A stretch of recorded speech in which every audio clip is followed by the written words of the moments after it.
Good.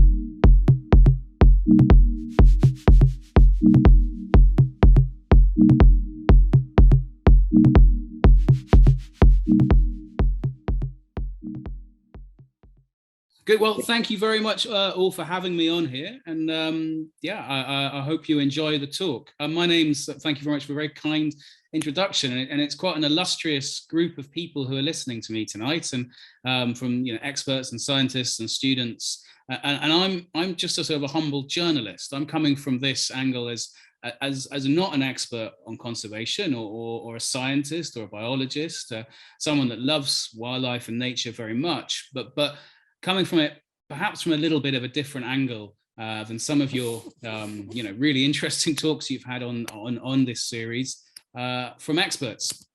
But first of all, I'll give you a little bit of an introduction. This is the front cover of the book. It recently came out in the UK and in Kenya in March, and it's released worldwide in middle of May.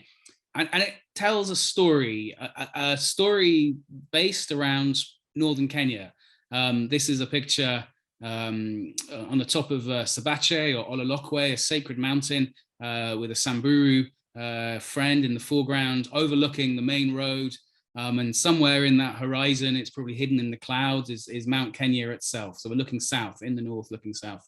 And North Kenya, it's an extraordinary part of the world. For those of you who've not been fortunate enough to visit it's one of the most remarkable places I've been lucky enough to spend time amongst.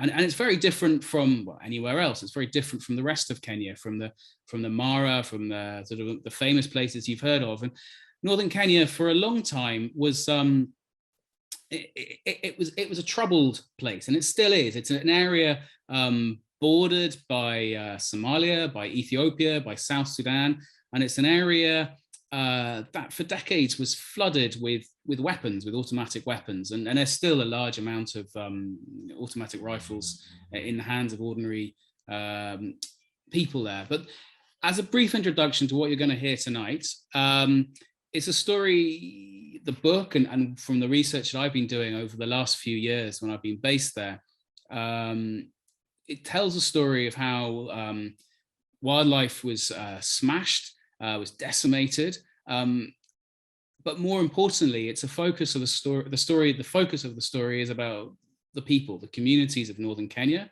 and how they lived their lives, how they faced adversity, and in places where, in other parts of the region, similar situations descended into pretty much not far off civil war, to ethnic conflict of a really grim, bitter nature. And the story that I'm going to try and tell, and that I've written in the book, was going back to talk to ordinary people about how things changed, how they turned around. What was, as a journalist, I feel very bad, but quite cynically, it used to be sort of written off as an area that was, called flippantly sometimes, but sort of bandit country, areas that you wouldn't risk going into on your own. If you were going up there on your own, you would probably go with a police escort. This at least was in the sort of early 2000s. And that situation has shifted over time. It's still not, it's not perfect. There's still a long way to go. But the change in what the communities have managed by coming together, by bringing together the basic issues that they all faced, even if they might have been arch rivals in the past, have found that the common issues they face against the backdrop of climate change and probably one of the hardest hit areas in this region in terms of changing weather patterns impacting pastoralist communities. People coming together to face common problems over the most basic shared fundamental problem, which was how to share the land and the resources that are upon that land, and realizing that that the future lay in working together rather than in fighting over, and in which case everyone lost. These northern Kenya, so it's a brief rundown for those of you that don't know Kenya. These are Samburu Moran, so sort of young men who become warriors in terms of they guard the community, they guard the cattle, the livestock, the camels, and dressed in this extraordinary way. These are Samburu, related to the Maasai people. The Maasai call them the butterfly people because they dress in such extraordinary, colorful clothes. But they're just one of probably more than 24 different ethnic groups that live in northern Kenya. So it's this mosaic, a kaleidoscope of different groups, different languages, different ways of life, although the sort of pastoralist way of life is the key, is one. So a brief look at Kenya, that's just from a Google map. Northern Kenya there, if you can see, the area I'm sort of talking about is literally the top half, from where the sort of the K of Kenya is. That's where Mount Kenya is roughly. Here's a more topographical shot. So you can see how while the bottom half of Kenya is quite green, quite lush in some areas, as soon as you start to hit the top half of the country, it's you can see the change in the landscape. It's arid, or large parts of it arid, huge areas of rangelands, of grasslands, but at the same time, extraordinary diversity within that. I don't want you to think it's this arid, dry place alone. It goes from, if you look at the top left-hand corner up here, there's Lake Turkana, this extraordinary jade-colored sea, a desert lake. It's brackish, but it is fresh water. And then chains of mountains that rise up high out of these arid areas that catch the clouds, cloud forests, places ideal for elephants to hang out in. And then down to Mount Kenya itself, which is still, they're fading fast, but it's still got snow on the top and small pockets of glaciers. So again, another look at northern Kenya here, and there's Mount Kenya. As I said, pastoralist people, these are more Samburu herders in what they call the Matthews Range, or beneath Mount Nyiro. And here on the Wasanyirero, camels running through the Samburu National Reserve. So this shot here is on the edge of a national park in Kenya, which take up roughly, about 10% of the country have been gazetted as national parks or national reserves. So government-run areas, not necessarily fenced off. Some areas will be, but by and large not fenced. But certainly there are areas where, unless you're working in the park as rangers or through the tourism industry, people have been prohibited from living. And there's always been a constant struggle between herders bringing in their cattle and their livestock to graze, especially in the troubled dry season, and battles over that. But the story that I'm telling you tonight is not about national parks. It's about the community-held areas, the community-held lands, which in northern Kenya for a long time were not clearly defined. They belong to individual ethnic groups, individual communities, but the borders of those were not necessarily defined. The communities knew where their land went, but often those borders would end up being along riverbanks, along watershed points, and areas where there was certainly, it would lead to conflict with that rival group on the other side, especially, as I said, in times of drought, in times of when the grazing for their cattle was thin and resources were stretched. And people found, the obvious solution, not a solution, but the obvious result was conflict, with fighting. And in the past, for decades before, say, the 1960s, the 1970s, those conflicts were relatively low level, fought over with traditional weapons, with bows and arrows, with swords, effectively. But over the recent decades, a flood of automatic weapons have come in from the conflicts surrounding in Somalia, Sudan, then became South Sudan.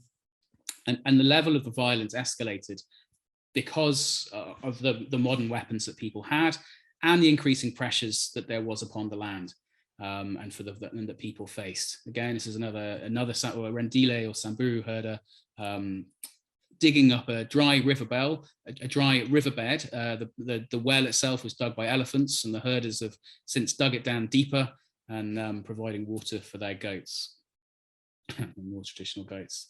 So flicking through here again, I want to, what has happened, what has resulted is a network of community lands came together, essentially forming what might sound, it's often described in very complicated terms, but at heart, essentially community councils of a different, largely based on ethnic groups, but sometimes 2 or even 3 ethnic groups have come together, traditional rivals, and have said, let's pool our resources, let's discuss how we can share our land without fighting, to benefit all, as opposed to, all losing by fighting over it.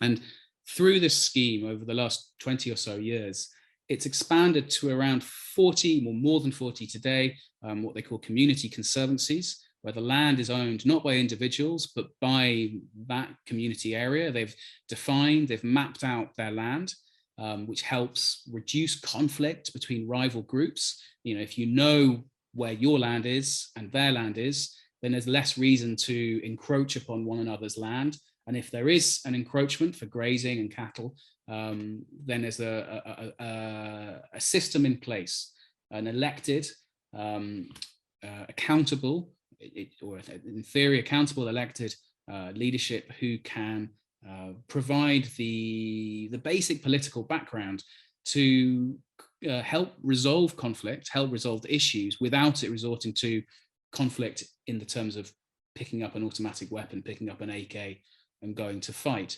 And this here, which I'll come back to you later, is one of the most extraordinary. It's a community-run elephant orphanage, bringing in orphaned elephants, either some orphaned due to poaching or human-wildlife conflict, with grazers killing elephants over access to water mainly, or elephants falling into wells dug by herders. And an extraordinary change in attitude, or maybe that's wrong, not a change in attitude, but a return to a much older way of life, a way of life in which, in this case, Samburu had largely seen elephants in the last decade almost as enemies, and both sides have become terrified because of heavy poaching, of conflict. Elephants and humans had ended up becoming effectively enemies and charging at each other or running away from each other. And the orphanage here has provided, on one hand, rehabilitation for young elephants to grow up and then be released slowly back into the wild. That's the aim, and it's already beginning to happen. But much more importantly is the educational element of this, in which it helps communities engage in these animals in a way that they can in a safe and secure environment, and see that they don't necessarily have to be a threat all the time, and to learn and or relearn to remember how this was done decades ago, before conflict created such enmity between the 2 species, between humans and elephants, that that it became almost like a battle. And now people can see and interact with these animals and see that there's a way to live alongside wildlife without necessarily having to threaten them. Now, there we go again. And again with the rhinos. So that's me sitting doing the reporting. So I wanted to give a little background as to who I am and as to where I'm coming from to tell this story. So I'm a British originally. I grew up on a sheep farm in northern England. I've been in I was in East Africa for the best part of sort of 15 or so years. And my background was largely, sadly, as a journalist, it was largely about conflict. And the countries that I've been covering before I came to tell this story about northern Kenya, it helped shape me understand why I wanted to tell this story and why I thought it was so important and why I was so impressed by it. This is a picture from Sudan, the southern part of Sudan before independence. I was based there for 3-4 years for the BBC and then for the French news agency AFP, reporting on a creation of a country. And again, this is an area largely pastoralist people living off their livestock, moving their herds in largely circular routes to graze their animals from the dry season to the wet season and back and forth. But South Sudan ended up, essentially a brutal civil war, again, due to, washed with automatic weapons, and where the killings were sometimes dismissed as sort of traditional tribal killings. And I used to hate that word. I used to get angry saying, this is not about because one person is a different tribe from another. That wasn't the issue. The issue was lack of resources, a lack of availability of opportunities in terms of jobs, in terms of clean water, of future, of education, of the ability to provide business opportunities. And that's why these communities descended, and at heart, at root, the ethnic, I think, of all of us, we come closer on what the common denominator is, and that can be, the ethnic denominator, but it's not necessarily the case. I also spent time in Yemen. This is mountains up near Saudi somewhere, working as a journalist, and I saw there how conflict over water with the rapidly changing climate could be felt. And these are places where battles over water weren't just scraps. They had tanks and heavy artillery would be fighting over water points between rival villages. So I then moved to, this is Mogadishu, this is in Somalia. When I came to Kenya, I first came to northern Kenya around 2005. I was backpacking. I hitched up from Nairobi all the way up to Ethiopia. And I came through this extraordinary part of the world where back then the tarred road literally stopped, and you could pretty much go on a tarred road from Cairo down to Cape Town. But the bit that was missing around in the early 2000s was from the border with Ethiopia in Kenya down to sort of the halfway point in Kenya. And this was this extraordinary land. But when I first went through it, you had to take a policeman would lead the way, or get on the bus, and you would take a policeman to protect you against bandit attacks. And when I first went up there working as a journalist, it was a part of the world, very sadly, that we'd slightly written off. I would go up to cover what we call tribal clashes. I regret using those terms now, but that's what we did call them. Tribal clashes between different groups, and the security forces, the paid government security forces, these are police reservists, would get caught in the middle. And often it was like stepping into a civil war. And the very idea that this was a place you would choose to go on holiday, you would see for the value of its incredible rich wildlife, incredible biodiverse place, just didn't seem like it had a future.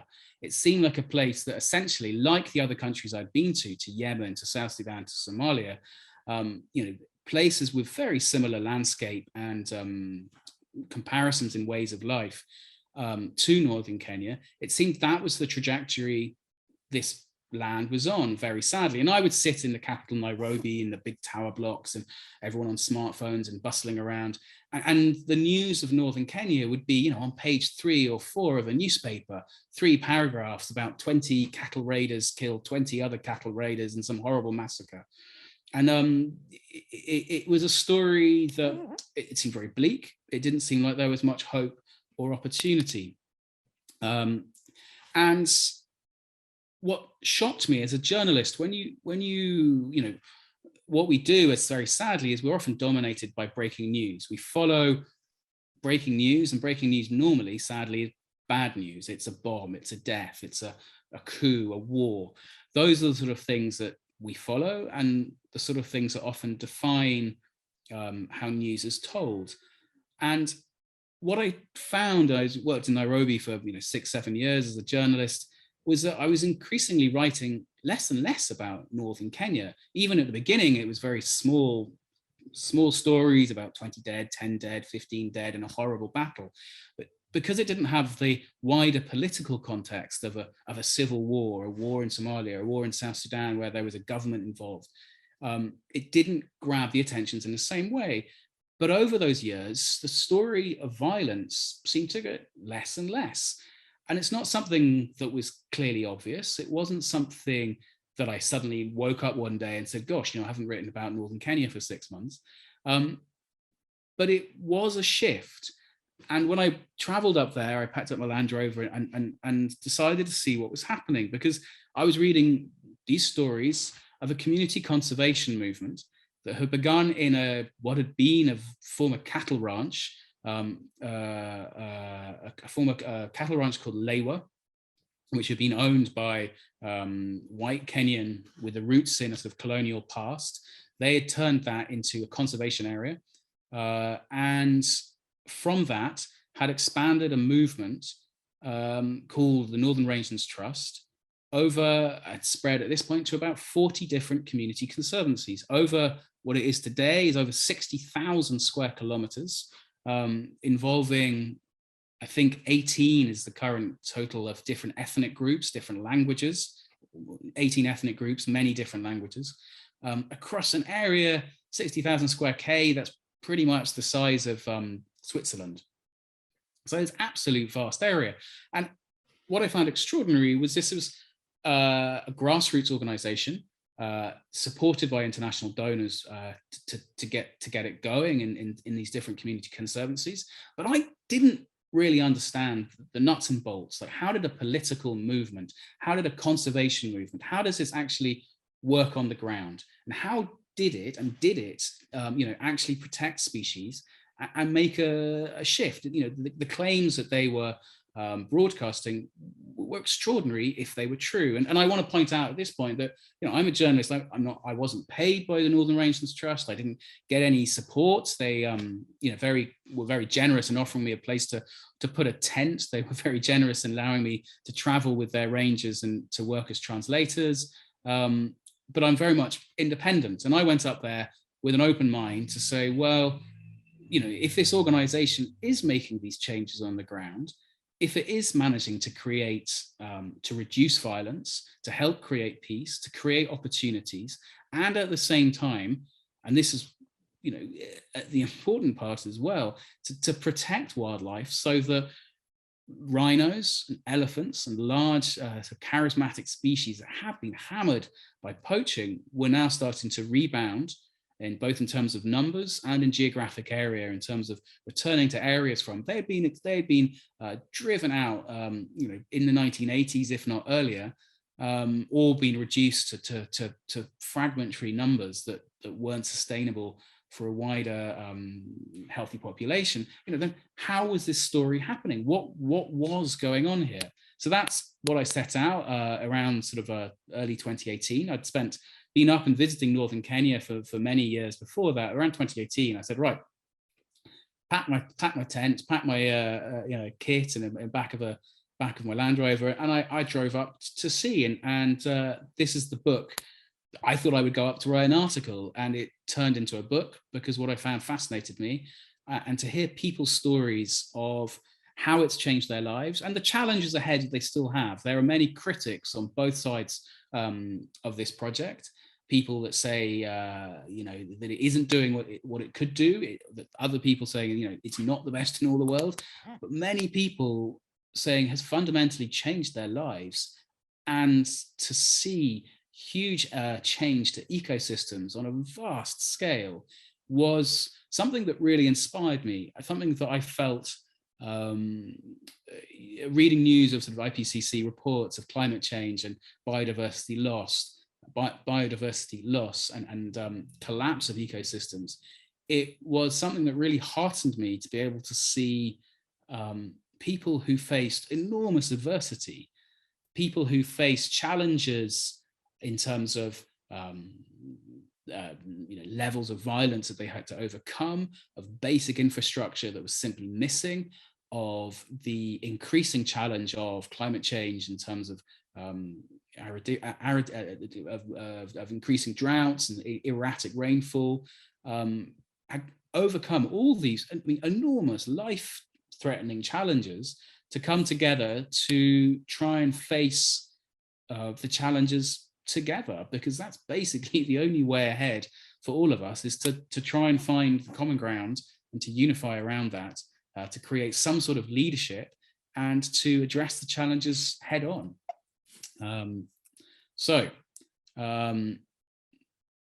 Again, there's another picture. This is the Matthews Range, just to give you a sense of the sort of landscape we're talking about. And I'm going to tell the story, jump back a bit as to how it all began. This is a place called, this is Leiwa. That's Mount Kenya on the top there. You can see a little bit of snow poking out. And this Leiwa sort of essentially lies north of Mount Kenya. We're looking south here, but north of Mount Kenya, where the land sort of drops away, and this is looking very lush because Leiwa it's rooted around a swamp area, an area of springs. But as soon as you start to travel north, it's area where basically the last sort of areas of Kenya where you could grow commercial crops. And from north on here is basically pastoralist grassland. So areas would be written off by many people as not productive, and yet entire huge populations of ethnic groups have based their lives around grazing their camels, their livestock on these grasslands, creating a very efficient, very effective, incredible way of growing protein to eat from their goats, their camels, their cattle, from areas that for many people in the world would have been seen as marginal.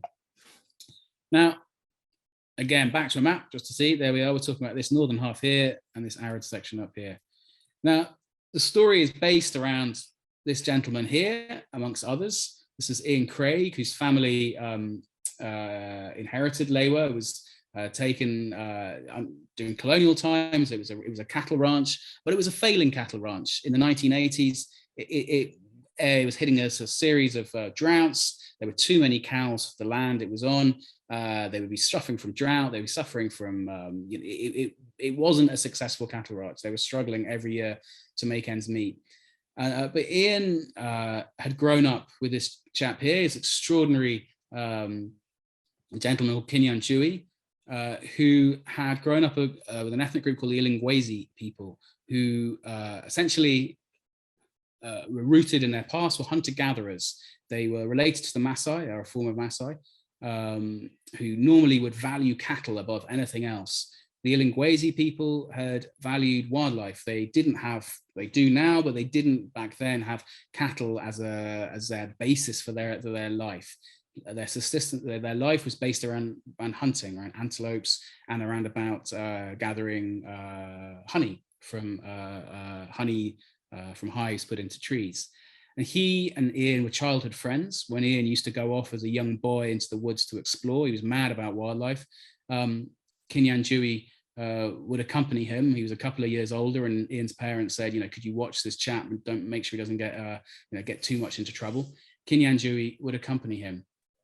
And it created a friendship between two very different groups of people in Kenya that bridged a colonial past that for many people is still today, it's one that divides. It's understandably given the past of, bitter colonial history, but it was a friendship that helped bind these two men together, and it helped forge, allow a symbiosis, if you want, of two men who had common ideas, who both adored wildlife, were crazy about it, and have spent a life supporting wildlife and allowing each of the other, in a way, to put a foot into the other person's world. And it was an extraordinary friendship. It is an extraordinary friendship that I was very privileged to see a little bit of and understand how that had helped and directed this movement. So in the 1980s, Kenya had been hammered by poaching. These are elephant jaws gathered by the researchers at Save the Elephants up in Samburu.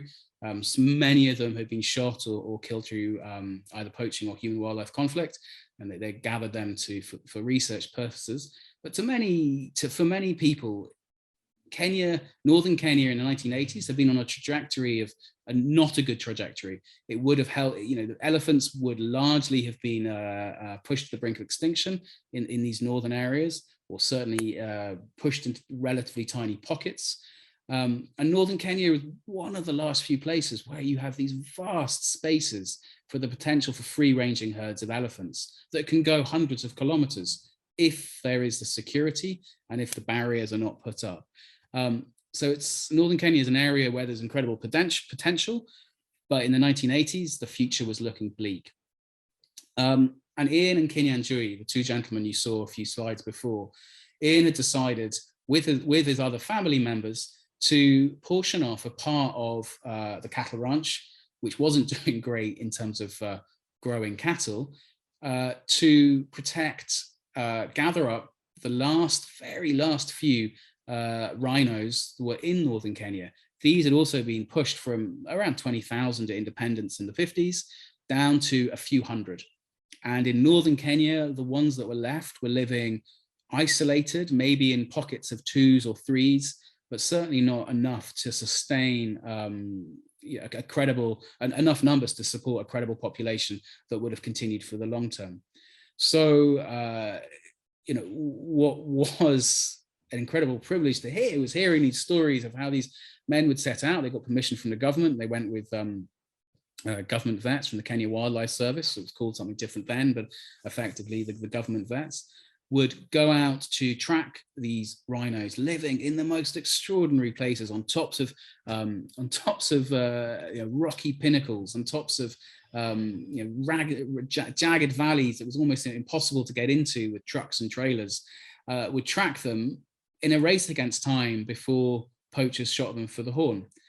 And the lady you can see here feeding this rhino is a lady called Anna Mertz, the late Anna Mertz, who provided the seed money to say, if you can catch these animals, if you can bring them together to a secure place on the former cattle ranch, a fenced area in Leiwa, then we can bring them together. And the hope was that they would breed and in time be released back into the wild. And I think even if you ask people then, people, they said they were crazy. This was an idea that, just simply wasn't going to work. And many people were very critical and said, there isn't really a future. You're wasting your time.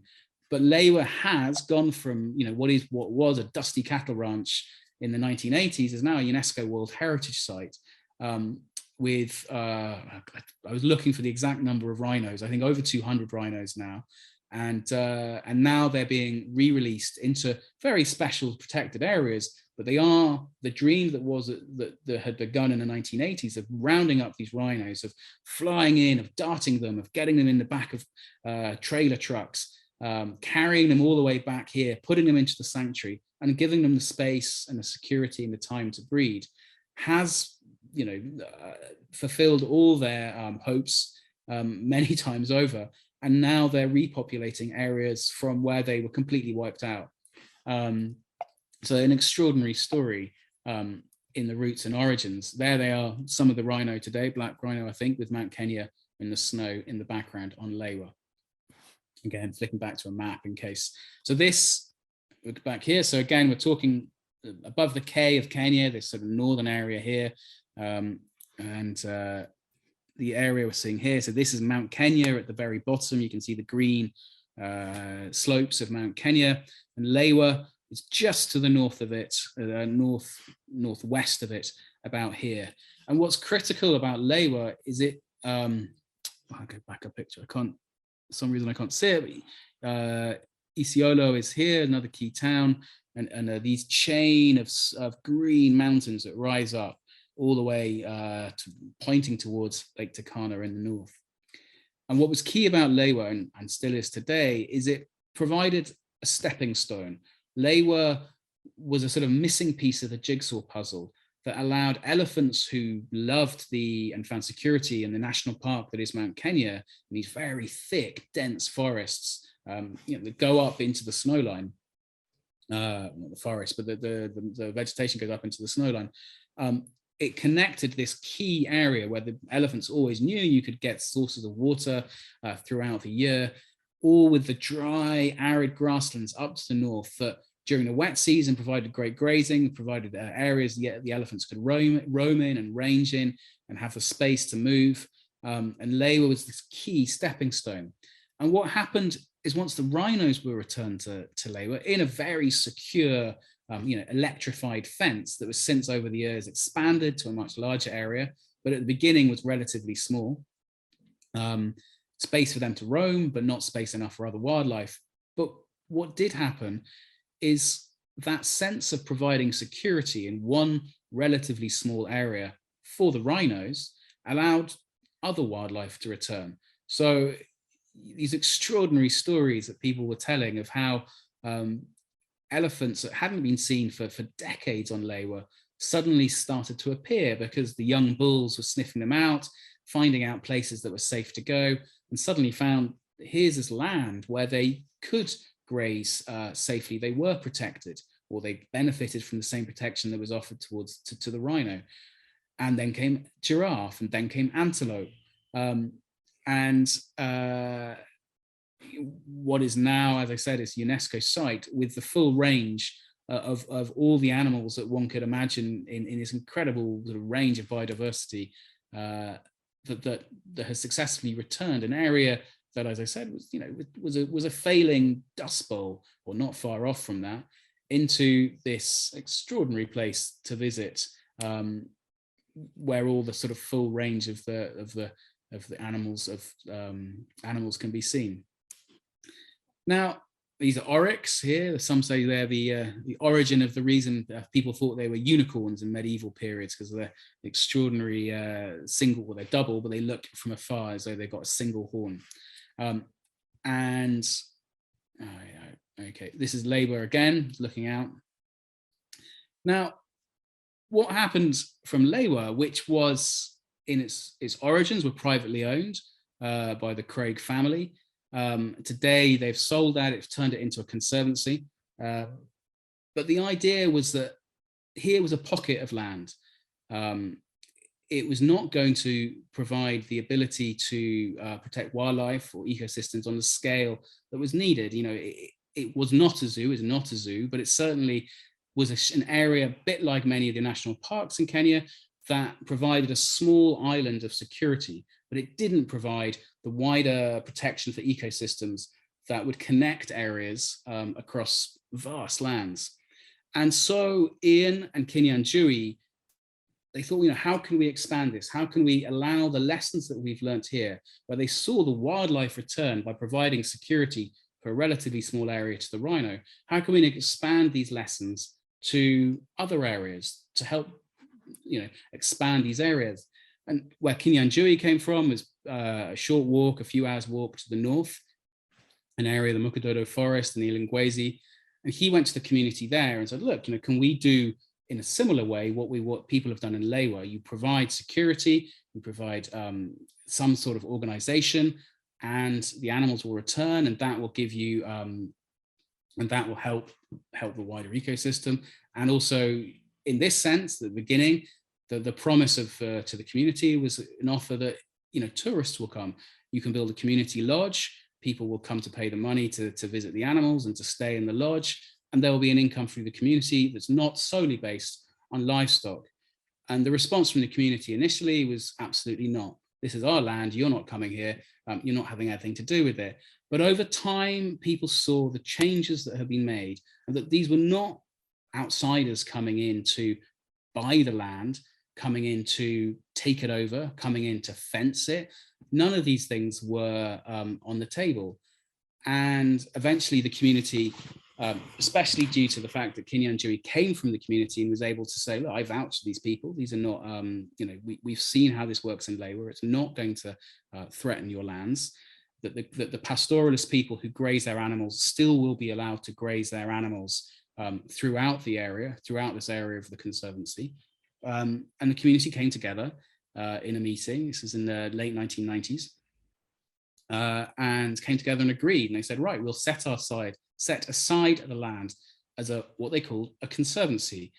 And there are many different types of a conservancy. And it's often one of the things I think that has created difficulties in understanding or the interpretations of what each one means. Some conservancies in Kenya can be entirely privately owned. Others, and these are the stories I've been writing about, are community ones, so owned entirely by the community. And their decisions are made either in group meetings of the community coming together, or through elected officials who face democratic elections. Each conservancy is different, but every sort of 3 or 5 years, sometimes every year, to choose and to make decisions on behalf of the community. Now, this isn't inventing the wheel. This is something that the communities had done anyway, coming together to discuss their problems and to decide on a common future. It was often done largely, through the role of elder men, and the conservancies allowed a wider representation of people to take part: women, younger men, women, younger people, and professionals, educated people, and absolutely critical, the pastoralists, the people who still moved with their herds, who knew the land better than anyone, and who had lived on these lands, from time immemorial. So, in creating a council, these conservancies allowed people to in Ilingwesi, and then the neighboring conservancy to the north, the neighboring area called Namanyak, again also decided to come together and say, well, what we've seen isn't going to threaten our livelihoods. It isn't going to take away our land. It's not a national park where suddenly we're banned from being and allowed to live in or to graze our animals. It just provides some sort of a bureaucratic organizational structure in which to manage that land. Now, 100 years ago, 50 years ago, that might not have been necessary, but the increased pressures on the land from outside investors, from outside forces, from political movements, from politicians, from increasing in population growth, increasing numbers of livestock, the pressures on the land are ever greater. And these councils allowed a sense of control over their lands, and it also provided an interface, if you want. Here is a bench of elected officials, representative of the community, men, women, old and young, and it allowed outside donors to come in to support projects in a way that, if it was, and I put this in inverted commas, if it was just the community in a sort of loosely arranged organization, they wouldn't have that structure and accountability to be able to put in place to say, well, we will support what you feel to be the most important thing for your community, whether that's building a well, building a road, building a school, providing some sort of training, or at a very basic level, providing security, because often these communities were effectively living from hand to mouth because of the pressures that they were faced through rival communities, contests over land and grazing, that simply didn't allow the economic growth, the stability to allow things like primary schools where a teacher would come. There might be a primary school, but the teacher would be chased away because they were too frightened of the conflicts that were going on at that time. So in providing some sort of structure of council, they also brought in structure of organization and a structure of security. Of course, government police officers, government army were operating in northern Kenya, have and always had been, but often they were reduced to relatively small posts far away from these areas that didn't have good access to roads, and were often poorly funded. Often, a couple of men posted in far away from their homelands. Often, so the policemen would often be posted to areas that weren't their ethnic group. So there was a linguistic barrier as well. And so provided relatively ineffective security for these vast areas. But what emerged these community councils, these conservancies, with a defined area of land that the community said was theirs, that they wanted to manage the resources fairly of. It allowed these structures to, allowed the councils, the conservancy councils, to put in place changes that helped control the violence and benefit the community all round. And I know a lot of you might be listening here going, well, actually, what we really care about is wild animals. We really care about the ecology of the area. All this talk of politics and bureaucratic organizations isn't very interesting. But what it did was allow a fundamental change to the structure of the land in terms of allowing security, peace to flourish. Not perfect, there's still a lot of violence, but it allowed a level of calm, allowed a level for education to happen, to roads be built, infrastructure to come in. And that helped create the conditions that were positive for wider change. And with that, poaching dramatically declined. and human-wildlife conflict over water points, over conflict between rival ethnic groups, were managed in a way that was manageable. It didn't escalate into these what's essentially all-out civil war. I mean, I was speaking to people who said back in the 1970s they used to sleep with their shoes on because they never knew when they'd have to wake up to run, to fight, because of an attack. This is, I should have shown you earlier, this is Ilingwezi, those in the Mukododo Hills in the distance. This is the edge of Ilingwezi. And that leads into Namanyak. That's what we're looking here, what they call the Matthews Range. It's an extraordinary bunch of hills where elephants had sort of run to hide in their sort of the deep valleys and up on the tops. But the rhinos had all been poached from here. They'd all been, the last probably in the early 1980s was seen here, had all been cleared and killed and poached out. And the communities going to speak to them were distraught, had sort of expressed this shock that, I guess like all of us, we thought that the resources of this world can go on, and suddenly one day we wake up and realize that they are finite and it's almost too late. And in terms of, in this case here in the northern, in these range of mountains, the Matthews Range, people were upset the rhinos were no longer there. And this goes on to the story, the title of the book, which is, I suppose, indicative of the wider story I'm trying to tell, which is, I think for a long time, people in northern Kenya have been denigrated. People, outsiders, would say, oh, they're a bunch of poachers, they'll kill anything that moves, you can't trust them, they're terrible. They told terrible stories that were clearly falsely wrong and stereotypical. And what I saw out walking with this gentleman here, he sort of stopped, and if you can see closely, he's bending down. This is Samburu. He's bending down, and here he's white bones here. It's an elephant skull, a skull of an elephant. And it's the only animal that Samburu, that's when they're walking along. Here's another gentleman. Oh, I've gone back one. Oh, there we are. He's, that's the jawbone of an elephant just lying on a track. And inside it, in the gaps, they've broken off green twigs. Well, they're now dried, burnt by the sun, but originally they would have been green and blossoms from the trees. And it's a mark of respect that Samburu have for elephants especially, but all wildlife, in a way that the only other animals that they do, the only other things that they will honor in this way are relatives or fellow humans. So they would place a rock on the grave of when they pass by a friend who had died and was covered in rocks, they'd place a rock or a plug of tobacco, or they would take a swipe if they're wearing the red face paint, the red sort of clay that they wear sometimes on their hair. They would take a sort of scrape that and then smear it onto the bones as a sort of sign that they too were there and had left it as a mark of respect. And this is what they do to elephant skulls.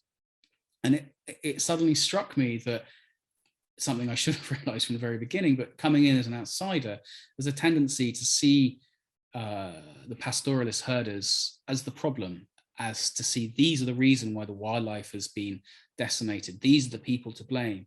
And of course, it's the opposite. It's the modern world that we're all involved in that has shifted attitudes and shifted the ways of living and ways of being.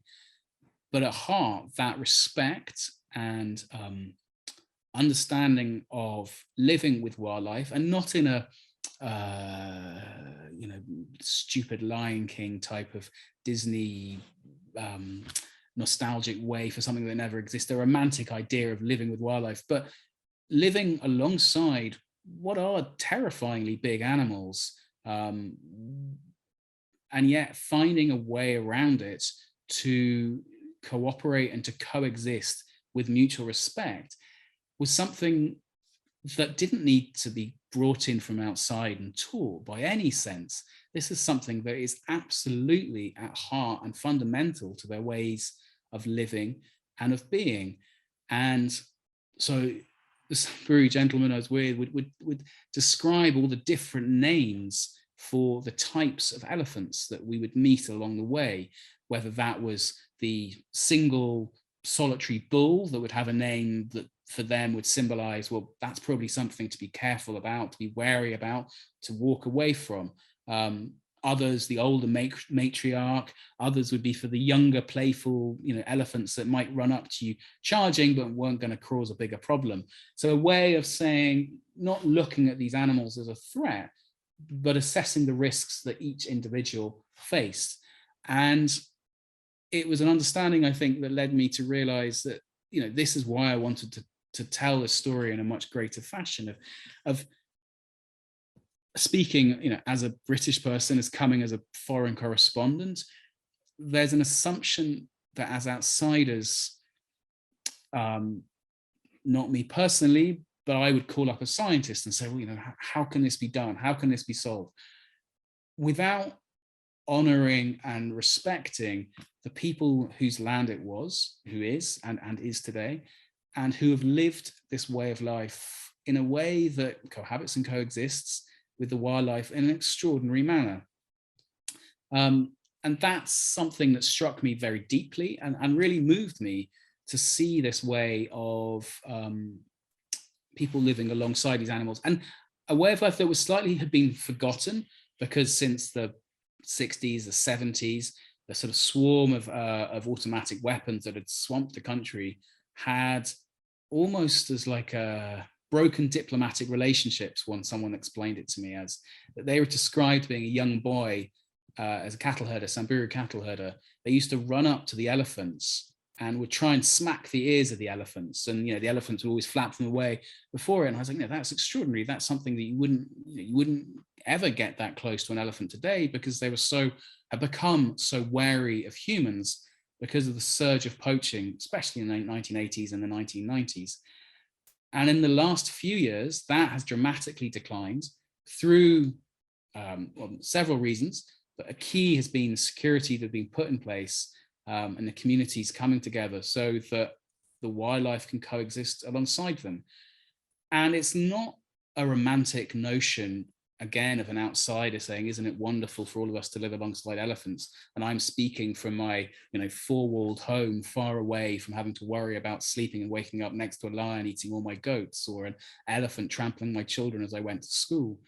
So it's not about that. I spoke to herders, so up in the mountains of the Matthews Range, with these thick, gripping, thick forests, it's almost impenetrable. And they said, yeah, well, for years, that would be where they would take their cows during the harshest droughts. Every year in the peak of the dry season, they would take their cattle up to the tops of these mountains, to the sort of the cloud forests, where there would be lush grazing pretty much all year round to keep their cattle alive. But when the elephants had been poached so hard that they were living in these tiny pockets and would escape from somewhere they felt safe to and would streak to the next place in the middle of the night, they had lost something incredibly valuable to their ecosystem, which was the way the elephants had knocked down and ripped down the big old trees for them to eat and to graze. But that had opened up areas in these forests, otherwise largely impenetrable, ripped them down, and through the trees coming down, it provided open space that provided fresh sunlight on the base level on the ground. That meant fresh growth of grass, and that was what the cattle herders and camel herders, the livestock herders, the pastoralists depended upon. And so they had seen how the decimation of elephants and of rhinos and other large animals had led to a change in forest cover. The trees had grown back, and that had meant a reduction in the places that they could take their camels and upon which they depended upon. So a realization of a symbiosis between what may have seemed to be an enemy, the elephants versus the livestock herders, had in fact changed, and a realization that these were animals that were helping them if people can find a way to live alongside them in safety. I'll keep going on with my slides, sorry. And one of the questions, I suppose, that I tried to work out was how on earth did this all happen? This lady at the front is called Josephina Kiru, who ended up being one of the, what have I done? Can you all see my slides, or have I changed the settings? No, we can all see your slides still. I can't see them, so I don't know what I'm doing now. Let me try and find them. I don't know where they've gone. Apologies. Oh dear. Anyway, I will keep on talking while I try and work out. The lady you can see, I hope, if I haven't deleted her, is a lady called Josephine Ekuru, who's from the Turkana community, from a conservancy called Nakuprat Gotu, which is a sort of place, she took me to see it. It's an extraordinary place, but it's not somewhere that if you were visiting northern Kenya as a tourist, that you know would be on the top of a list. It's a very flat, dusty, arid area. It's now home to a good sizable population of oryx, but it's not, it's not the famous Samburu. It's not Leiwa, where you have this extraordinary proliferation of animals. It's camel, it's cattle herding territory, and it used to be, and still is to some extent, a place for elephants. And it was what was important about it is it connected between two different, very rich areas, these critical corridors that would connect one area to another. And Josephine had grown up seeing her family, her brothers, her uncles, all being killed either through conflict over cattle raiding or livestock raiding, or in battles over poaching, in killing elephants and then being hunted down effectively by the government rangers, the KWS, or police or security. And she had turned, as an extraordinary decision of a young lady, had decided to go out and appeal to the young men to say, you know, put down your guns, stop killing, because it's not going to resolve in anything beneficial to anyone. I still cannot open my, I'm very sorry about this.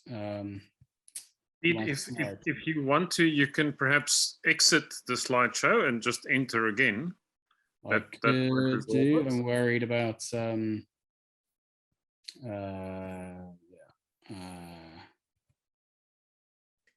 resume share, maybe. There we are. Okay, sorry, I pressed the resume.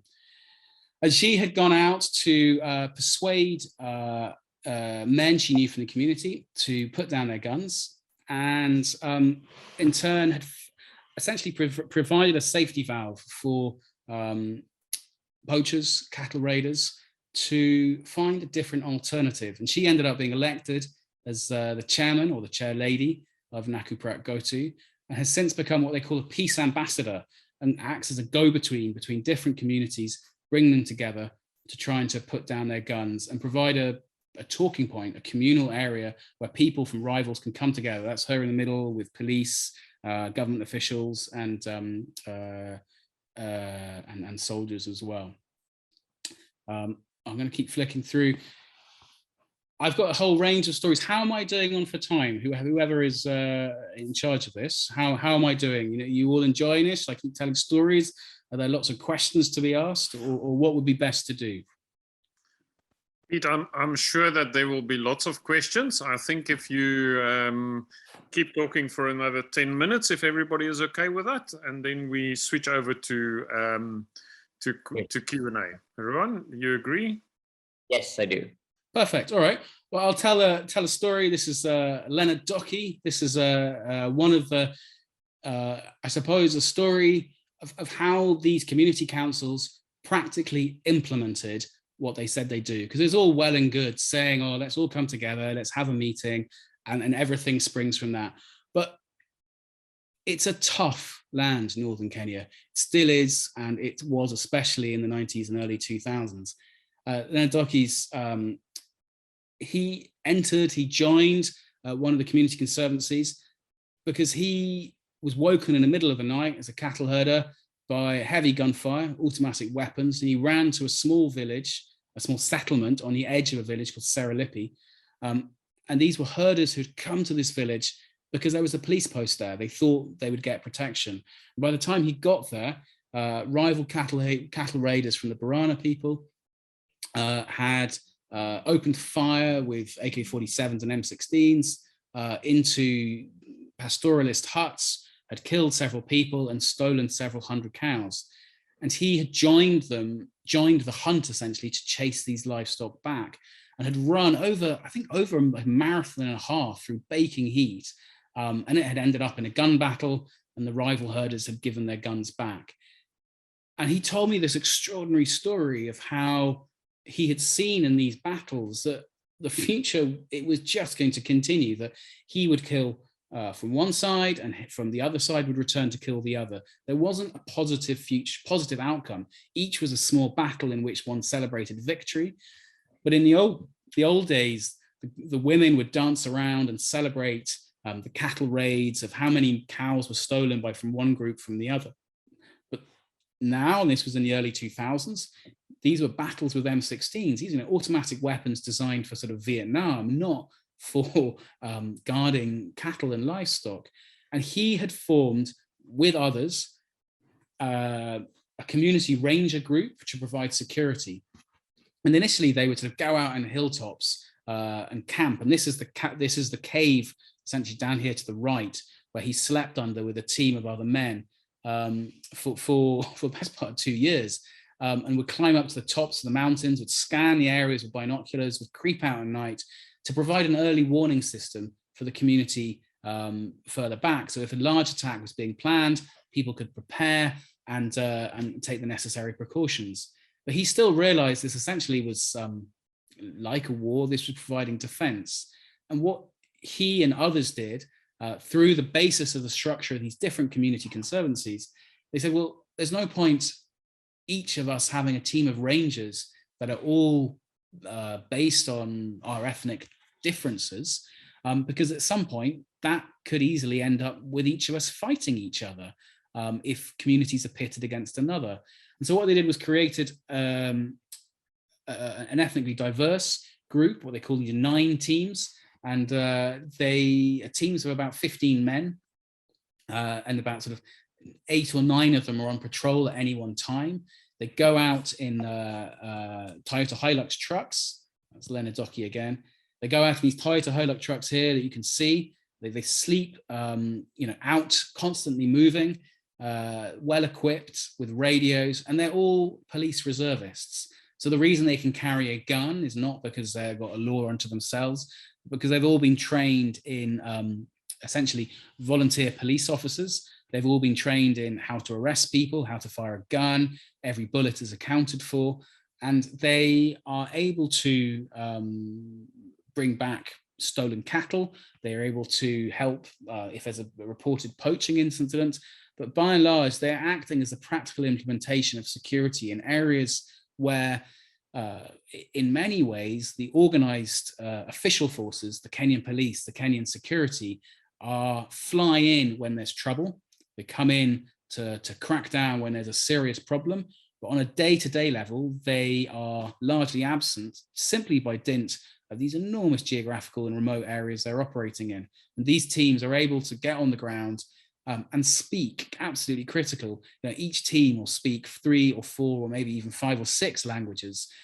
And because they're from different ethnic groups, when they go into an area, they're not an enemy force from one side or the other, but they're working together to able to say, look, we are helping your community. We're neutral, if you want, and we're trying to do the best to secure peace, to bring it back. And they've had created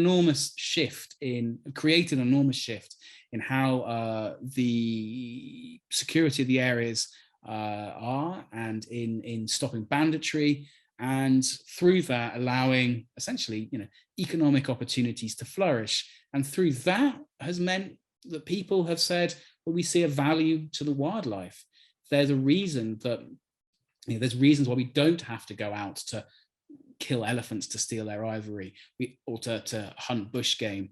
It's an ability to create the conditions on which entire ecosystems can be helped to change, and make a real positive change for the better.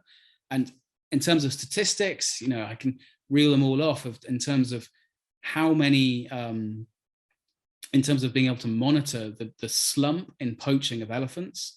the rise of other species, and oryx, for example, are coming back in extraordinary numbers, and antelope and gazelles. And this is a model that is even being applied down on the coast of Kenya, so up close to the border with Somalia, in areas largely no-go areas for Kenyan security, or if they do go in, it's the army because they're fighting the Al-Shabaab, the Somali Al-Shabaab, an Al-Qaeda sort of offspring franchise. And in these areas, they've gone in with the same sense of trying to create a community board, an organization that can bring people together. And in these areas along Somalia, they've managed to allow schools to flourish, with girls going to school 4 or 5 miles from known areas where Al-Shabaab are operating, and help protect an antelope called the Hirola, which is, I think, one of, if not the most endangered antelope in the world. There's only a few hundred left.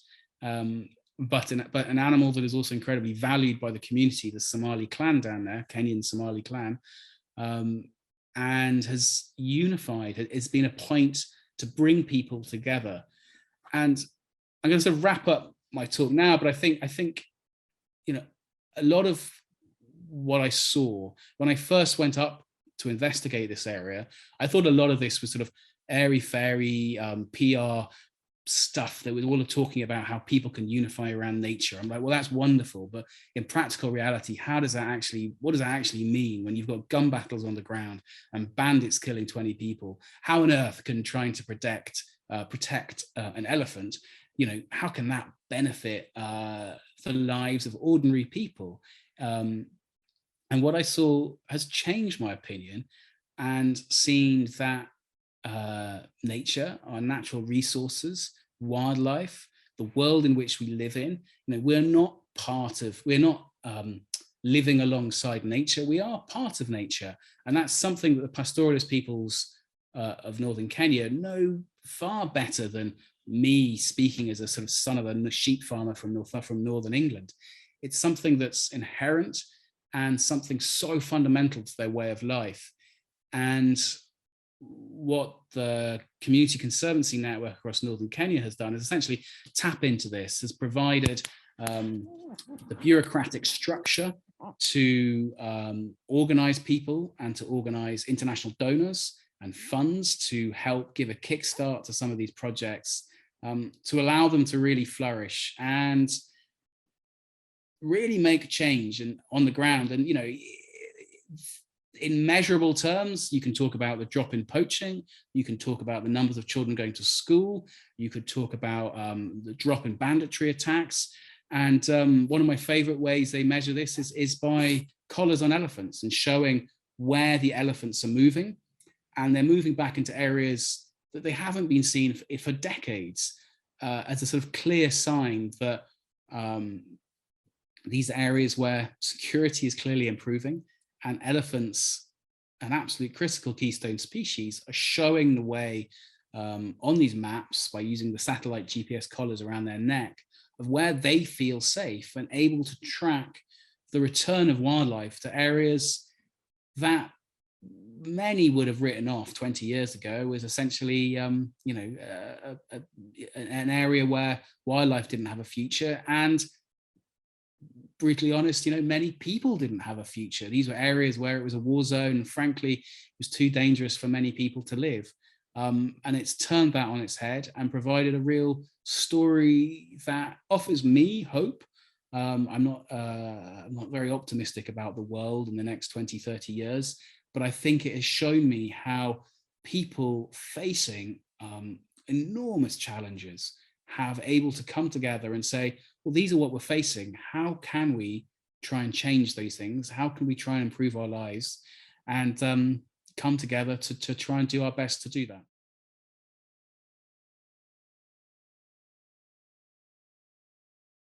Thanks, Peter, for your talk.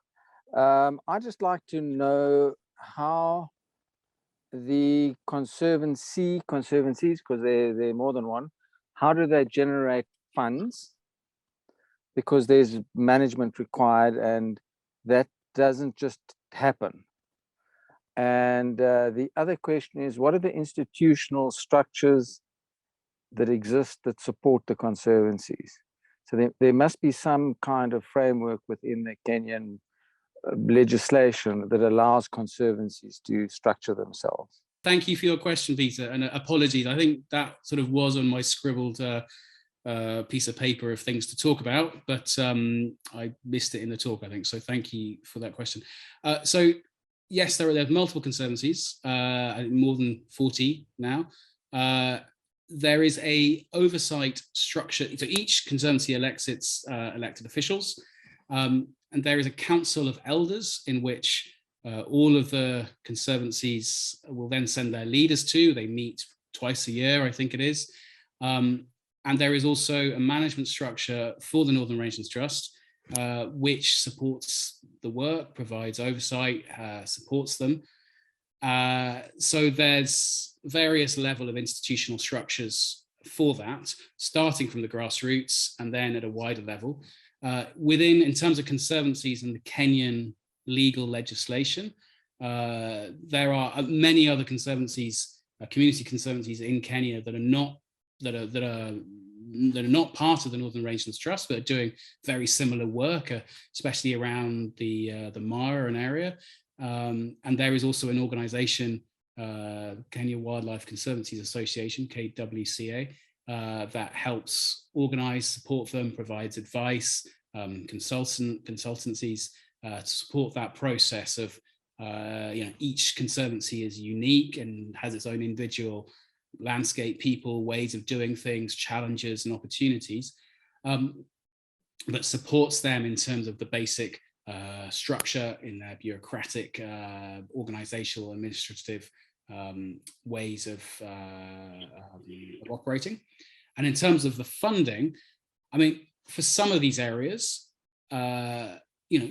tourism offers a way in of providing income.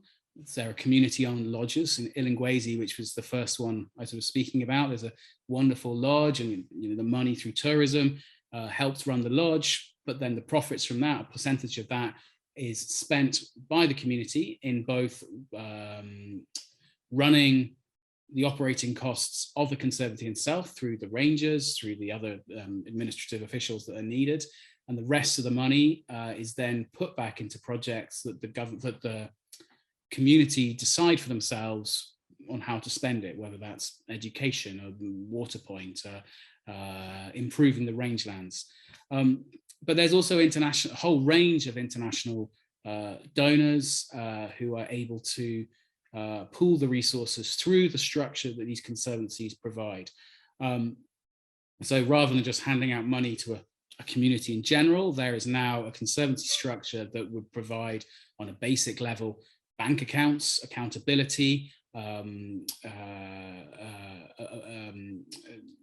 donor reports, and to a whole range. I mean, I'm getting lost here because there's so many different conservancies, so many different structures, but essentially core funding coming from international community, but also private donors, and through fundraising themselves. There's also commercial enterprises that the conservancies can do, whether that's improving the rangelands. There's a carbon credit scheme that's being rolled out. It's in the last couple of years, I think. So a huge range of potential that these structures in providing management on the ground to manage the community resources by the community and for the community can tap into. I hope that answers your question. It seems a bit vague, my answer, but that's the sort of the structure and the process. Yeah, great. Thank you very much. Tom, please go ahead and ask your question. Sure, thank you. Peter, very good presentation. Your book is in the Amazon cart as we speak. I can't wait to read it. Question, I want to follow up on your previous comments and a question that Peter had, and that has to do with community-based resource management programs in general. It seems like the stakeholders at Leiwa maybe pioneered the whole concept. Maybe that's unfair to give them the credit for that, but it seems across at least Southern Africa, there's as many failures in CBRM, community-based resource management projects, programs, as there have been successes. In your experience, have you seen, and a lot of that has to do with simple greed and corruption, in my observation. Have you seen any sort of best practices in the development of these conservancies that you've experienced that may be different than others that don't seem to work out? Thank you. Thank you. I'm not an expert, and again, I just to point out, you know, I'm a journalist. I'm not part of, you know, I'm certainly not speaking on behalf of any of these conservancies. You know, and in terms of addressing the issues of corruption, you know, there are challenges, God, in every single place and all over the world that these faces, and there are, in terms of best practice, you know, I think, you know, these conservancies have really changed the situation on the ground. That's what I saw as a sort of an independent observer coming in. I saw the change over decades from extreme violence, in some cases, not everywhere, but extreme violence in some cases, to the ability to really create good governance on the ground. And one of the things I found most impressive that I didn't talk about tonight earlier, but is I sort of wrote about quite a lot in the book, is what they call LAMP training. It's Leadership and Management Program, I think. LAMP is the acronym. But essentially, they were getting in these the elected leaders of the conservancies, sometimes just that one conservancy, often 2 or 3 at the same time, so potential rivals. They would put them into a hotel room, a hotel conference room in Isiolo, which is one of the big towns in big main towns in northern Kenya, and would go through management consultancy lessons that were able to, you know, leadership lessons, how to tackle conflict in a leadership role in debates, how to manage the accounts, to sort of basic lessons in structural organization. And it was an extraordinary thing to see, you know, old men who couldn't read or write, but had an absolute knowledge that was a fountain of knowledge of every part of their land they lived in, working alongside, you know, a young lady who was from that community, but had been sent to school in Nairobi, in the capital, had got a master's degree, and had every, you know, incredible organizational skills, and was able to be on the laptop and get on Twitter and on all those sides of things. But to fuse those two sides together and bring that knowledge together from all sides was something that really struck me as remarkable, because it brought together people who almost might have been scared of each other. I mean, I remember watching the management leader, the trainer, if you want, of these organizers, got everyone to build a Lego tower, the children's play bricks, had to build them up as high as they could go in 10 minutes as an icebreaker game at the beginning of a session. And these people who hadn't, you know, on the face of it, apart from the fact they had their origins in the same place, came from such differing worlds, suddenly found themselves, you know, working together on this essentially a children's game of building a tower blocks, and the winner was the one who could build it at the highest to the sky. But it helped create these bonds and ties that when they started to talk in the actual serious discussion about how to manage land, about how to work out how to manage the grazing in these different areas of their community so that the land was rotated, so that it wasn't eaten to the ground, and all these very, you know, complex, difficult questions, it allowed you know, those who were illiterate and those who were literate but didn't necessarily have the knowledge of the land, and those who didn't know how to read or write but knew everything about the land, to somehow work together and bring out the best parts of their characters and their knowledge and fuse it together. And that was something that was really remarkable to see, something actually really heartwarming to see. And yeah, for me, that leadership program, that leadership training was something that struck me as maybe not unique. I'm sure other people are doing it, but it struck me as something remarkable, important that was making a change on the ground for the better. Thanks, Pete. Thanks for that answer. I would also just like to extend a special welcome to, and I'm not sure if I'm going to pronounce this correctly, Damaris from the Grevi Zebra Trust. And I believe that would be one of the organizations who are active in the area that you are talking about at the moment. I'm not sure how close they are to you. We've had them on Unlocking Nature already, and they did a wonderful presentation, among other things, about the education initiative that they are running. It's well worth having a look at. And that will be on our YouTube channel as well. Phil Richards, you've been waiting for a chance to ask your question. Please unmute and go ahead. Yeah, thanks very much for a fascinating talk. I've got two questions. One is in relation to poaching. Were the poachers from before the local people, or from coming from outside and then meeting resistance as they came in, or did it just decrease locally? And then the second one is, there seems to be an increase in productivity in the land.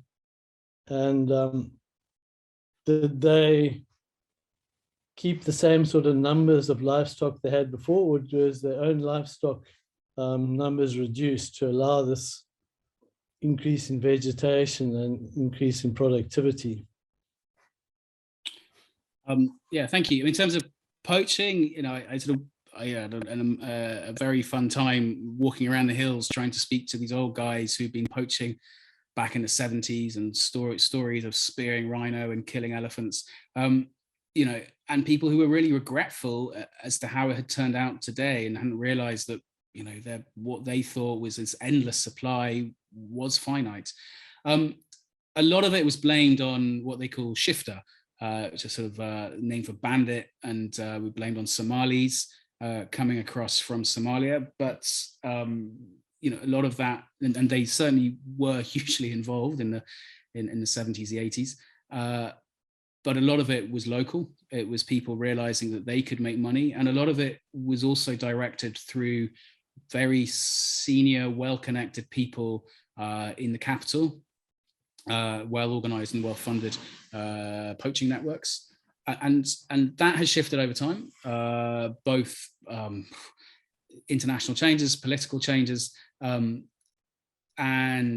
I forgot the other section of your question.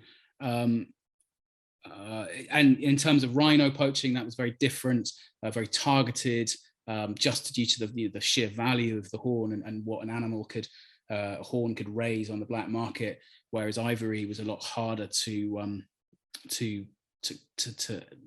kill, to export, to smuggle out, just because it was larger and heavier. And in terms of so yes, a combination of international and local.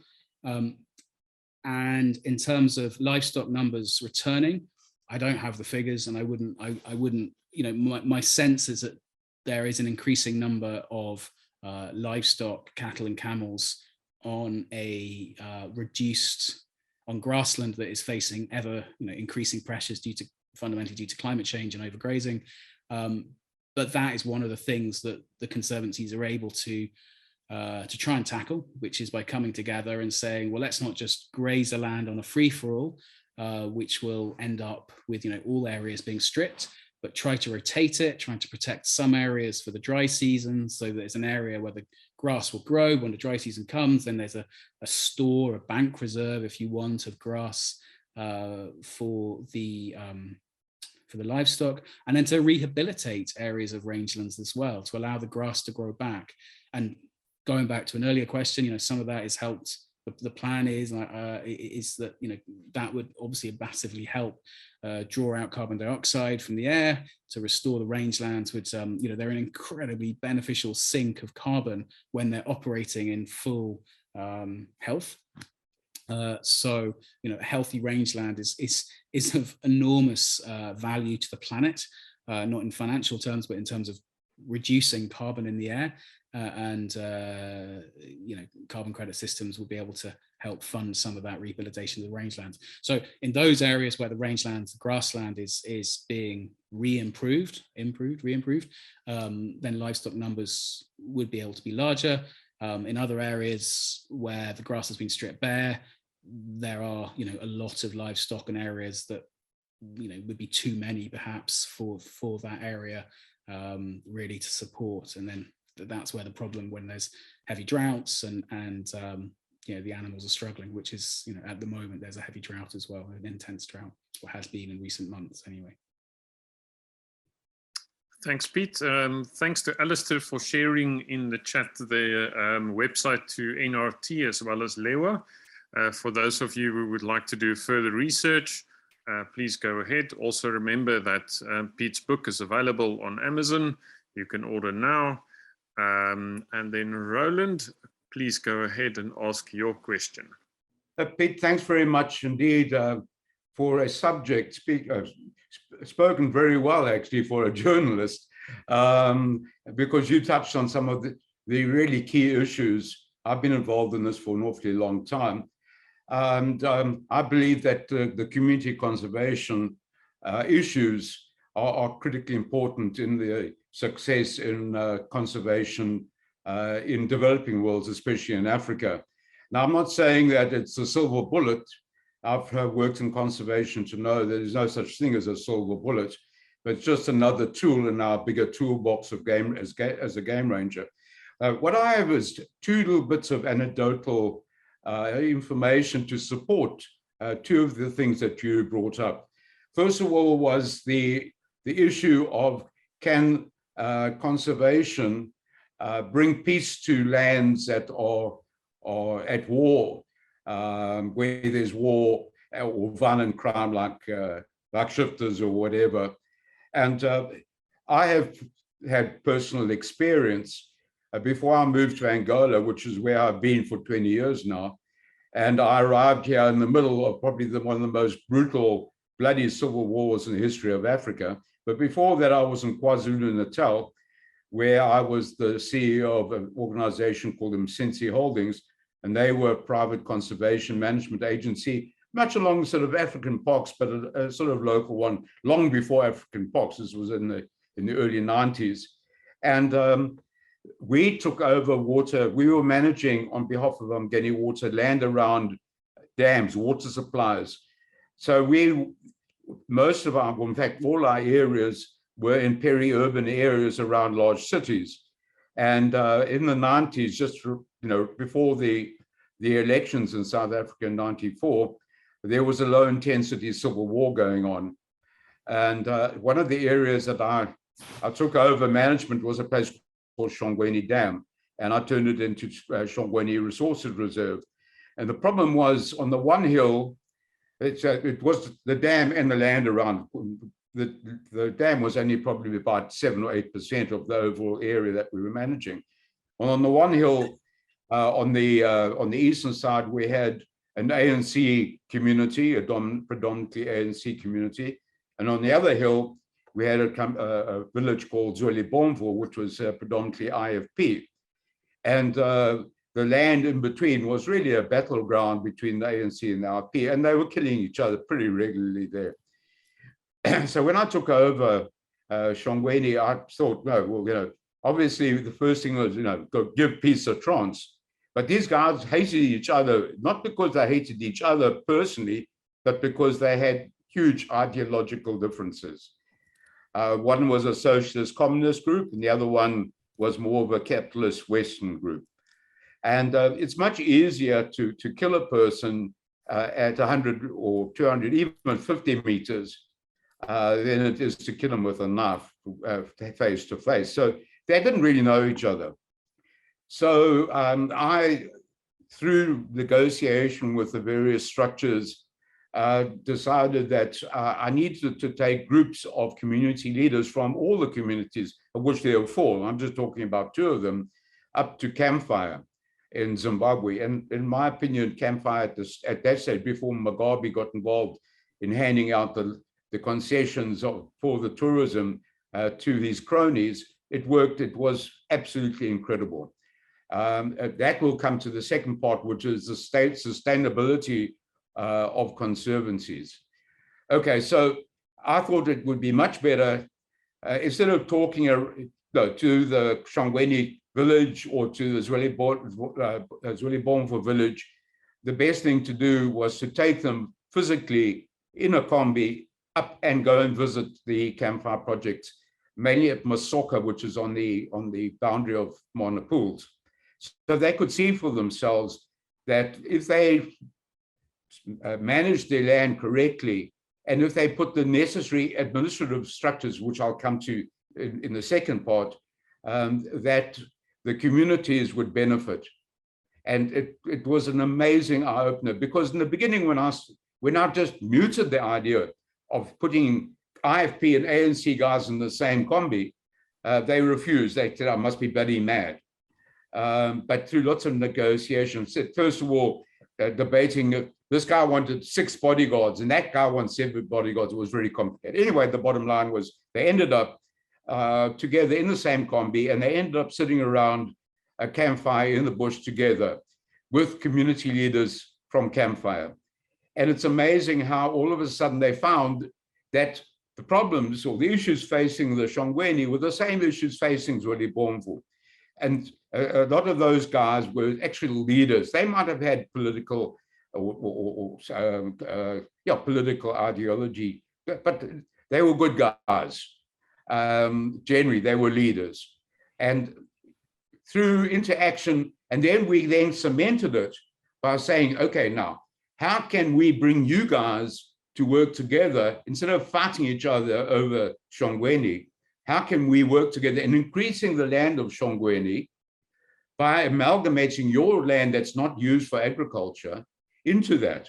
And part of the carrot to them was that we would also supply permanent water supplies to their cattle. So they didn't have to bring their cattle and fight each other over cattle grazing or watering rights. So that was a big carrot. Anyway, so it worked. So the guys got back, and then to cement that, a lot of guys had, some of the RP's guys had, young guys had got back from the Caprivi, and they'd been trained in urban warfare. And now they were back, and all of a sudden there was talk of peace. How do you get rid of all their testosterone? So we put together, Msinsi Holdings put together a soccer tournament, the Shongweni Peace Challenge, so that the young guys could fight each other playing soccer over the soccer field. And it completely defused it, and it's now one of the, relative, we can't bring in crime because that's a whole other different dimension. I'm talking about crime in South Africa, but it became incredibly successful until we had state capture, and that was the end of Msinsi. Okay, then I moved to Angola. But then the second part is, how did they make it sustainable? They made it sustainable because we automatically, you've got a land, you've got a conservancy, and you presume that you're using your sort of worldview, that they understand what a committee is, what a secretary is, what a treasurer is, how do you keep minutes, how can you make a meeting sustainable so that you have action taken once you've discussed it. You're not sitting under a tree drinking beer. So we brought in the KwaZulu Training Trust in Zimbabwe, the model, because they have a thing called the collaborative group, which has under the umbrella of the Campfire Association, that Zim Trust to do the hard skills and soft skill training, how to manage your books, how to run a committee, how to record that. Then the hard skills, how to become bricklayers, electricians that could take opportunities once these opportunities avail themselves in the community. And that really worked well, because you can't come in and just parachute something in on them. So first of all, we created the climate, because now the conservation, because there's a natural love in all of us. I believe it's instilled. I've been following, what's his name? Jordan Peterson, about how a lot of the things that are in us, like the love of music or whatever, how is it that we love music? Like the love of nature, it's there. It's just, we've just got to find a way of finding it in ourselves, breaking down some of the technological walls that we put around it ourselves. So by going through the whole, and it took me like nearly a year just to create the sustainable administrative structures in the communities, so that once we've got the process, the physical process moving, it was sustainable. The money could be properly managed. It wasn't just throwing a whole lot of money into the community and say, okay, we've paid you. No, it's got to be managed properly, and there must be training for skills, secondary skills like bricklaying, electricity, that those funds can generate for the community. So if the guy's hut, now he's got more money, so he wants to build a bathroom inside his house. So now he's got a guy that can do it. So that makes it, because it builds the whole process into the community. It builds it as part of their everyday life and improving their quality of life by having more financial resources available. So those are just two anecdotal examples. I hope that maybe supports what you're saying. Absolutely. I mean, it sounds like you've been living and doing all the things I've just been watching. So, it's fascinating to hear your experiences and what you've helped achieve over the years. But yeah, I think, the very short takeaway is, when you find two people who are so diametrically opposed to each other on paper, very often you do find that the things they think are completely antithesis. You'd never get them in the same room talking. In fact, when there's a reason for them to come together to find a common ground, actually really very similar and facing very similar challenges, and that that distance from being so far apart you could never even imagine working together to going, well, let's stand together and face the same problems. I think that's the biggest takeaway of all that I found from researching this book. And I think that's something that there are enormous lessons to be learned in this, I imagine for many of you out there working in Africa in conservation, practical applications of how a community-based movement could work. But for me, now I've moved on and running around the Middle East and off to Ukraine and all sorts of places. But it's about seeing challenges that seem insurmountable, that seem too impossible to even face the future. And I think when we read the IPCC reports that say, the end of the world is coming, it's going to be doom, it's very easy to throw your hands up and say, well, what is the point in doing anything? And the lesson that I've found in running around northern Kenya and speaking to people is like, well, people faced an existential crisis in their lives in northern Kenya back in the 90s and the 2000s and said, well, what have we got to lose? Let's work together. Let's try and solve these problems. I mean, enormous life-threatening challenges, but ones that they have worked to find solutions and still are working. It's still huge challenges ahead, but it's inspirational and exceptional to see that. And it's something, in my little way that I'll try and apply in my day-to-day life as I move on. When you find a challenge, try and work together with people to find a common ground and to build it out from there. That's the simplest summary. If too long you didn't want to read the book, that's about it, basically. So yeah, thank you for your comment. I really appreciate hearing it from you. Thanks, Pete. Thanks, Roland. Anthony Walton, you've been waiting patiently to ask your question. Please go ahead. Hi, Peter. Yeah, my question is more of a sort of follow-up or sort of just focusing on a certain aspect of Tom and Phil's question. In that I wanted to ask, I can possibly just give a bit of background. So, there's this thing in what Tom was saying with CBNRM, natural resource management. One of the sort of more challenging things to find a solution to in that is what they call the tragedy of the commons, so to maybe give some background on that. I can sort of give an anecdotal example of a place nearby where I live. So in Weenan, here in KwaZulu-Natal in South Africa, Weenan is like there's a lot of savanna, a lot of bushveld there. It's traditionally been a area that's been used for cattle grazing. Over the last over the last, I guess, 10 years or possibly more, Weenan has become one of the most, if not the most, heavily land claimed area in South Africa. So after the advent of democracy and everything, communities who were before removed from that land by force or whatever the case may be, they've been applying to have that land, those farms in Weenan, returned to them.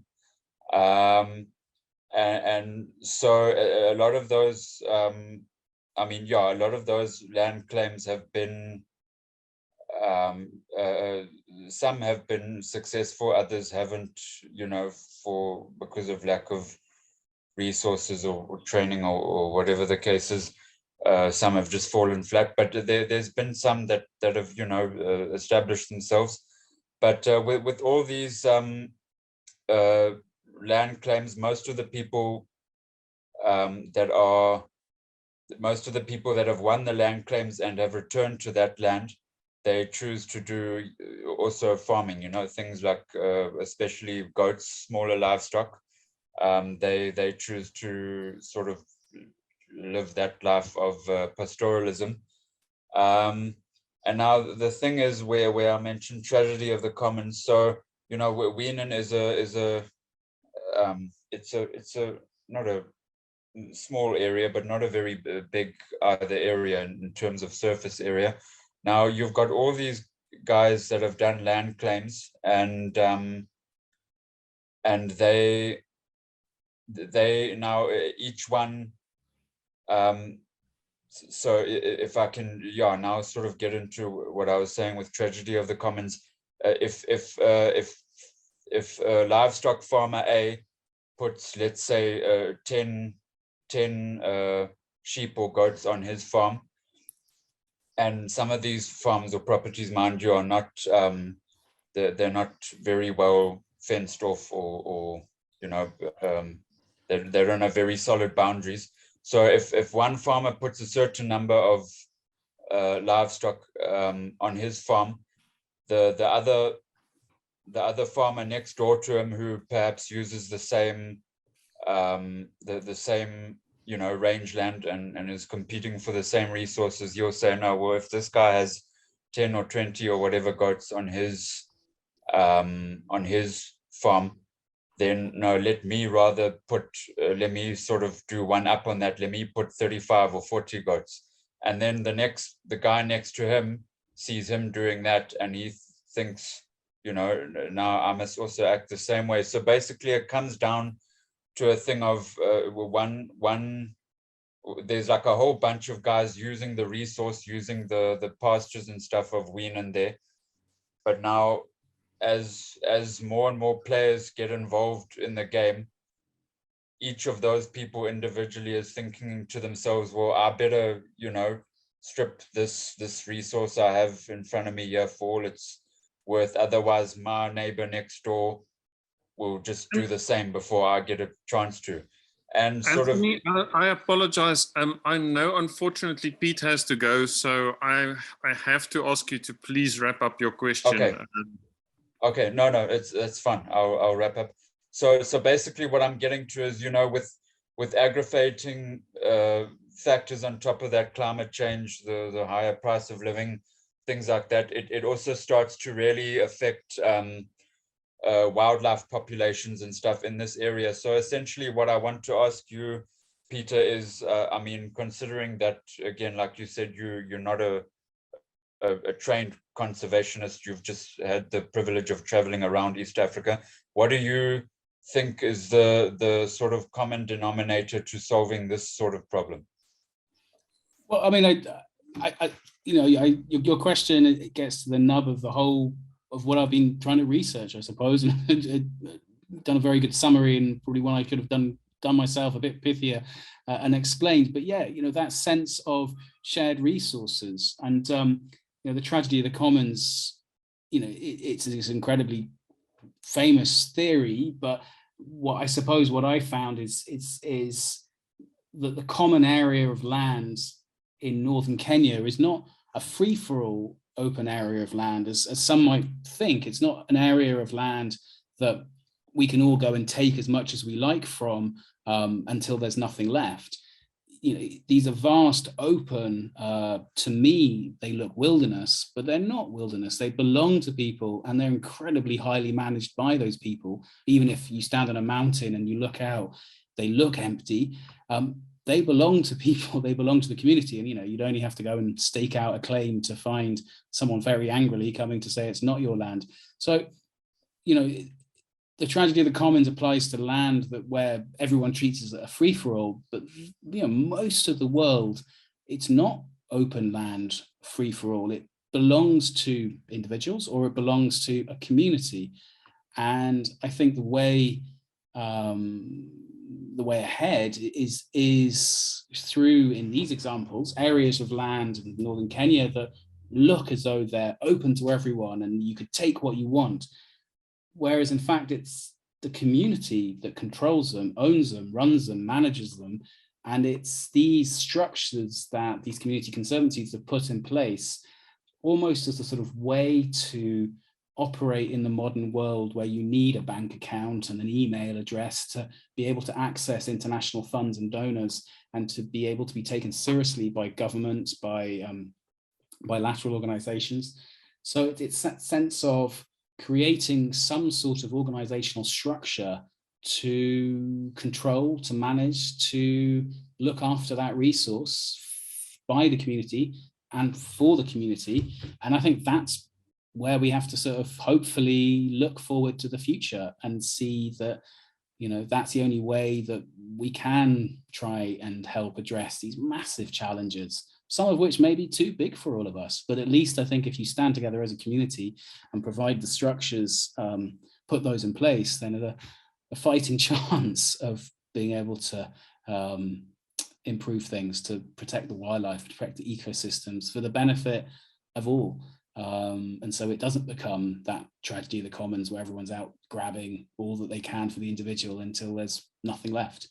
It's a lesson that I think we could probably apply to all our lives, wherever we live, not just you know, in pastoralist communities in northern Kenya, but you know, for me here running around the Middle East, or in the UK back home on the sheep farm.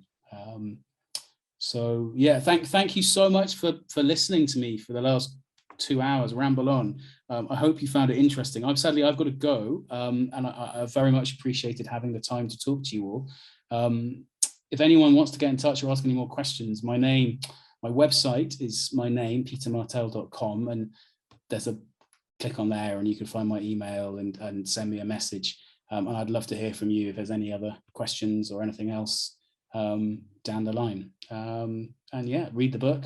If you do enjoy it, write something on Amazon and let others know, or share it around your networks. I hope it's of value. And it's also got lovely pictures in as well, not by me, but two wonderful National Geographic photographers who've given their images to support it. And if you can ever get the chance, go and visit northern Kenya. It's a truly extraordinary place, really wonderful.